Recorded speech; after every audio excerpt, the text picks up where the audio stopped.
Hey, thanks for being a part of the conversation. Let's do some pod crashing. Episode number 336 is with Stacey Rutherford from the podcast Betrayl, Season 3. Good morning. Nice to meet you. Thanks for having us. Well, you know what? You guys, you've done something with this podcast that is just so unique in the way that it's very storybook and it's very binge worthy. And I like it because once one episode ends, you want to go to the next one immediately because of the writing, because of everything that's going on inside the experience.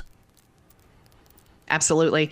They've done an amazing job putting it all together, and it blows my mind how they can take interviews and pieces of our story and weave it into something, so incredible. It really is incredible. Well, when you say that it's a piece of your story, how did you even deal with that again? It's like living life all over again.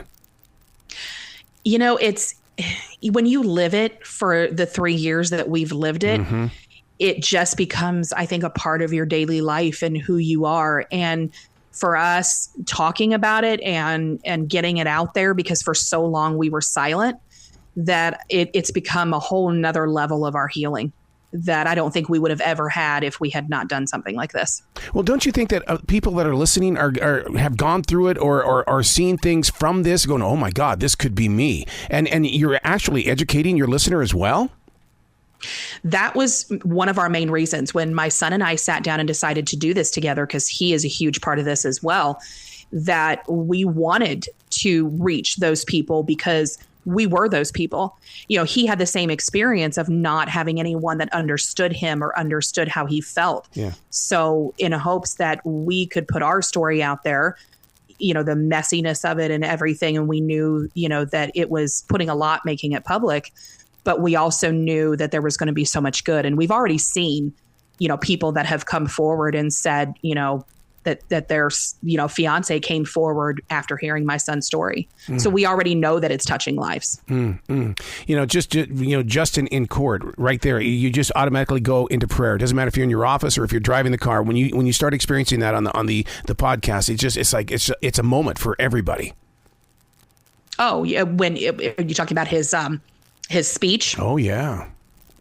Oh, it was filthy. And I didn't really listen to it or hear the entire thing, because I think all of us that were in the courtroom that day almost blanked out a little bit, because when it started to turn to just creepy and disgusting, we already knew he was creepy and disgusting, but when it took that turn and everyone could see it, I think we just shut down. So the first time I really got to dig into what he said was when I got the transcripts. Ooh. And it blew my mind, the level of his sociopathness. It's just, it's disgusting. Speaking of transcripts, I got to give you kudos here that when you go to the podcast, you actually provide transcripts for us. And because, you've got your readers and you've also got your listeners as well as viewers and your connection to those that are tapping in. Because if we miss something on the podcast, we can go right back into those transcripts and pick back up again. Yeah, I thought that was a really great idea because, recording and everyone's voices can be different. I know that I talk very fast and sometimes can be hard to stay with sometimes. And, different situations of recording, you can be muffled. And so I really appreciate the transcript so that everyone could go back and dive into, parts that they missed and things like that. So, yeah, it was a really cool thing for me to see that, too. The inner war that you guys have gone through, I can't imagine where you locate peace. Just the other day, I was talking with a musician. He says it's not about finding peace. It's about finding harmony. Do you agree with that? Absolutely. I think you have to find a place where you come to some kind of peace with what happened. It doesn't mean that you accept it. It doesn't mean that what happened goes away. You have to find a way that you can sit in that and live with it, but also a way that you can take that and push that into, doing something for good and reaching people. Because if we just leave it at the evil that he did, then he wins. And it's never a game about winning. No one won in this situation. But you have to take it to some kind of level, because if you leave it at that evil, that's just where it stays forever. You've got some been there, done that moments. And one of them is that with your two children, your daughter was not happy with the dating. She and I love the way that you place that in there, because I think all families go through something like that. Oh yeah. When I was a single mom for the 8 years between my two marriages and had dates here and there, it's just they never wanted me to move on. It was almost like they just kind of wanted to stay this little Three Musketeer unit that we had going on. And she was can I cuss on here? She was a shitty teenager.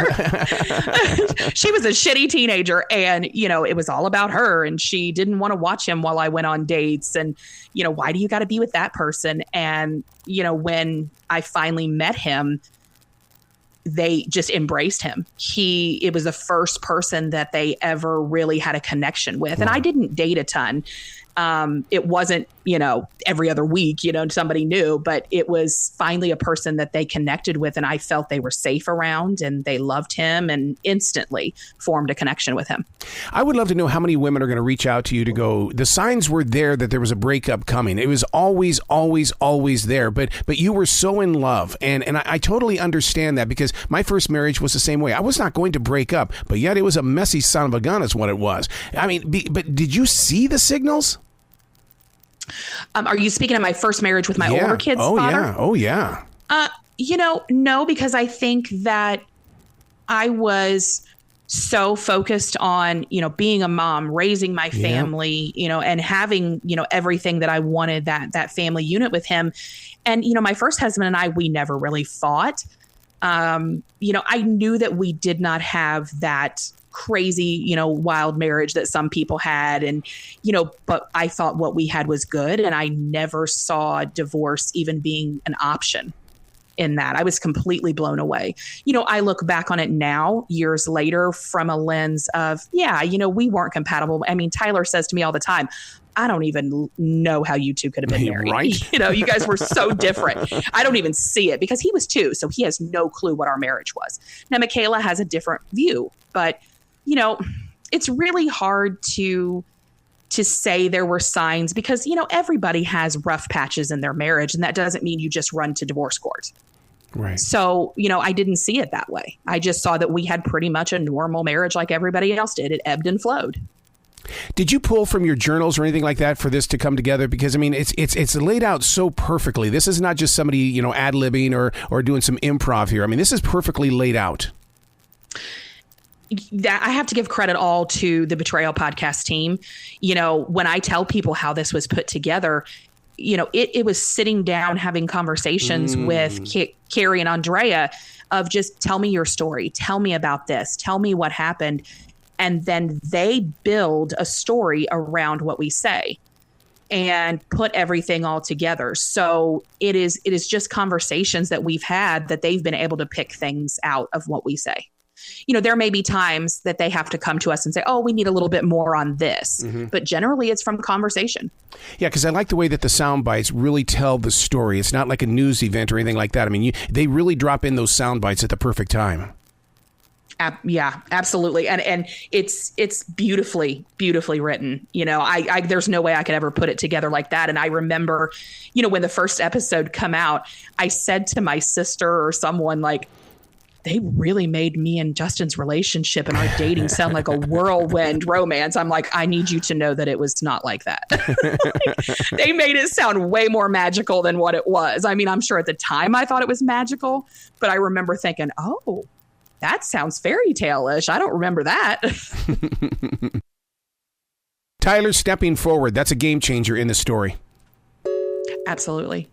I think he for so long was going to stay silent. That was his plan, just to always stay silent. And once he turned 18, move out and just stay busy and not have to come around too much. And I think when it was finally, he talks about in one of the episodes that's coming up about we met with a Hollywood actor, Anthony Edwards, who played Goose in Top Gun, and they talk about their abuse and how long they stay silent.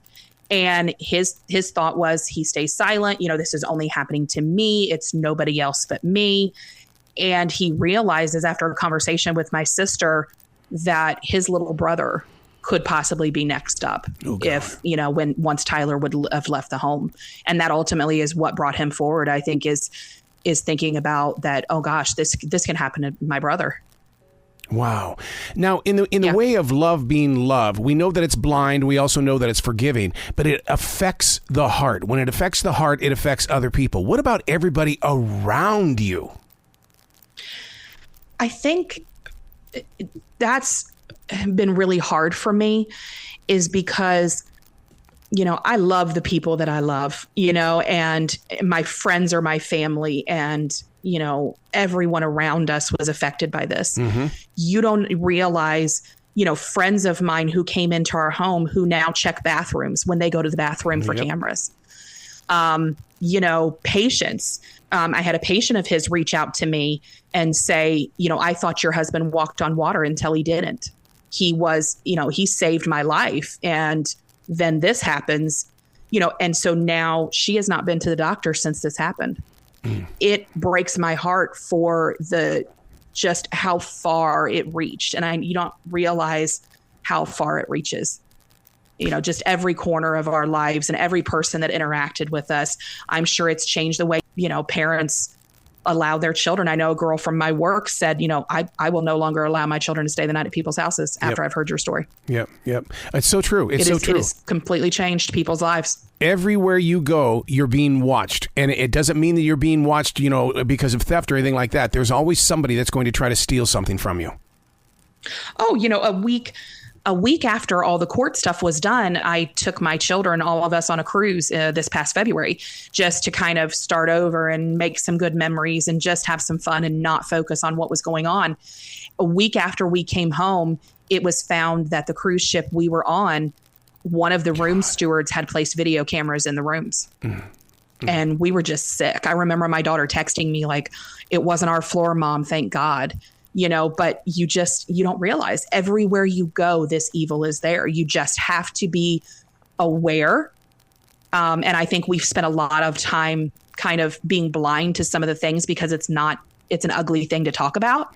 And I think we need to know that these things go on and be more vigilant about looking for things. Well, that's why I think that this podcast is going to be a conversation starter in the way that we're going to experience what you went through, which was a living nightmare. But then at the same time, we're going to try to become more aware in our own steps growing forward. And that was something that Carrie and I and Andrea, the host, we talked a lot about it. There were things that I am ashamed of. Yeah. There are things that if I could go back, I would do it differently. But that comes from a lens of seeing it 3 years later, not being in the middle of all of it. And so I think for me, when I share, the things of I may have missed this, or yes, I shouldn't have done this, I want someone that's in the middle of that to say, oh, you know what, maybe I shouldn't do that. Maybe, I was thinking about this, so I know that there are things that I'm probably being crucified for online. And I understand that. I crucify my own self for that. But that was very important for me to be honest, even in the things that I knew that would not look so well to other people. See, that's one of the reasons why I want to ask about going back into your past like that, because I practice living in the presence of now. And so when I hear that you're going back 3 years, all I'm doing, I'm just praying for you. I'm going, oh my God, I can't believe you're going back into an area so dark. If you want to make changes, my thoughts in a lot of this is I still have 2 small children. Right. And who have now lost a father. And, thank God that happened early enough that they did not have to deal with most of what my older children have had to deal with. But if I want to change the patterns that I've noticed in things in this situation and in my life and reflecting on who I am and what I've done and how I handle things, if I want to change things for them, I have to recognize those things. I have to go back to areas that I may not want to go back to that I'm ashamed of. Because if I don't fix that, I will continue to either repeat a pattern of, seeing people, better than what they truly are. I've always seen the good in people, but I also need to have some more boundaries. So I've learned that it's okay for me to set some boundaries because that is going to affect my 2 small children moving forward and even my older children. That reminds me of through Native American spirituality, we are taught that, what we do today will affect the next 7 generations. I mean, this is one of those moments and I love the fact that you're trying to say, hey, look, we're going to reroute some things so it doesn't get to that 7th generation. Exactly. If we can stop this from carrying on to our children and our children's children, that is absolutely what we want to do. This is not something we want to carry into our future and our future generations. And this is not something that I want my future grandchildren and great children to have to carry for us. I want to carry it. I want to deal with it. We want to work on it together, because I don't want that for anyone that comes behind me. Now, from one parent to another parent here, my deepest question is that when children go through something like this, it usually and it can lead to addiction because they're looking for that escape. There's got to be conversations going on between you and your two kids. Absolutely. And that is, I think, for us, we talk about everything. Good. And we talk about this, and we have very open dialogue about what has happened in our lives. And I think that is huge for people to be able to have these conversations.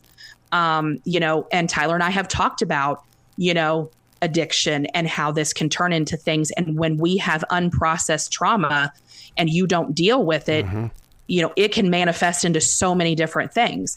And so him and I have very open conversations about that. And I think that is truly what kind of keeps him on the straight and hopefully away from those things, and I hope it continues to be like that for the rest of his life and he never has to deal with something like that. It's one of those things where it's like when your children start having children, I bet you are going to be a very protective grandmother. Oh, absolutely. I say they're going to be my best friends too. Yeah. I tell my older daughter, I'm like, they don't even know it yet, but they're going to be my best friend. But, yes, I think it'll change the way that my children parent as well. Yeah. And I hope that it doesn't come from a helicopter mom and dad kind of thing, that I still think we need to give our children that freedom to turn into who that they're meant to turn into. But I think and not scare the shit out of them, that everybody's going to touch them someday. But we need to put that into our children. So I hope that it makes them better parents. I already know they're going to be amazing parents, but I hope it makes them even better. Are you creating a website that is going to help other mothers that are basically in secrecy right now?